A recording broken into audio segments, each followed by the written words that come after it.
बिस्मिल्लाहिर्रहमानिर्रहीम। अस्सलामु अलैकुम वरहमतुल्लाहि वबरकातुह। तिर्मिज़ी की एक हदीस में हज़रत अब्दुल्लाह बिन मसऊद रज़ियल्लाहु अन्हु से रिवायत है कि रसूलुल्लाह सल्लल्लाहु अलैहि वसल्लम एक दिन खजूर की चटाई पर सोए। फिर जब सो के आप उठे तो जिस्म मुबारक में उस चटाई की बनावट के निशानात पड़े हुए थे।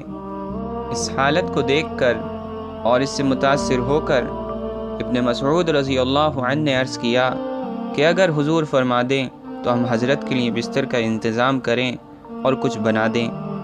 इरशाद फरमाया, मुझे दुनिया से क्या ताल्लुक़ और क्या लेना।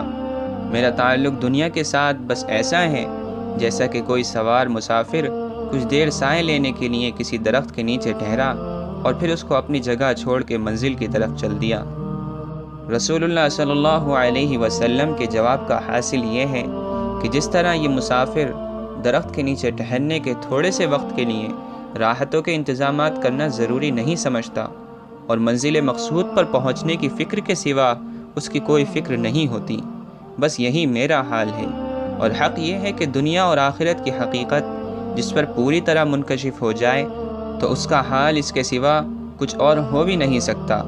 उसको दुनिया में राहतों के बड़े बड़े इंतज़ामात की फ़िक्र करना और इसके लिए अपने वक्त और अपनी सलाहियतों का सर्फ करना ऐसा ही कार्य हिमाकत मालूम होगा जैसा कि दरख्त के साए में थोड़ी देर के लिए ठहरने वाले मुसाफिर का इस ज़रा से वक्त के लिए बड़े बड़े इंतज़ामात में मशगूल होना। इसलिए दोस्तों, हमें चाहिए कि हम इस दुनिया में रहकर इसकी इतनी फ़िक्र में ना लग जाएं कि अपनी आखिरत ही को भुला बैठें, क्योंकि हमारा मकसद और हमारी मंजिल आखिरत है। अगर उसको भूलकर हम यहाँ जहाँ पर थोड़े से वक्त के लिए रहने हम आए हैं उसमें मशगूल हो जाएंगे तो हमारी मंजिलों तक पहुँचना बहुत मुश्किल हो जाएगा। अल्लाह तबारक व तआला से दुआ है कि वो हम सबको हमारी मंजिल मकसूद तक पहुँचाए।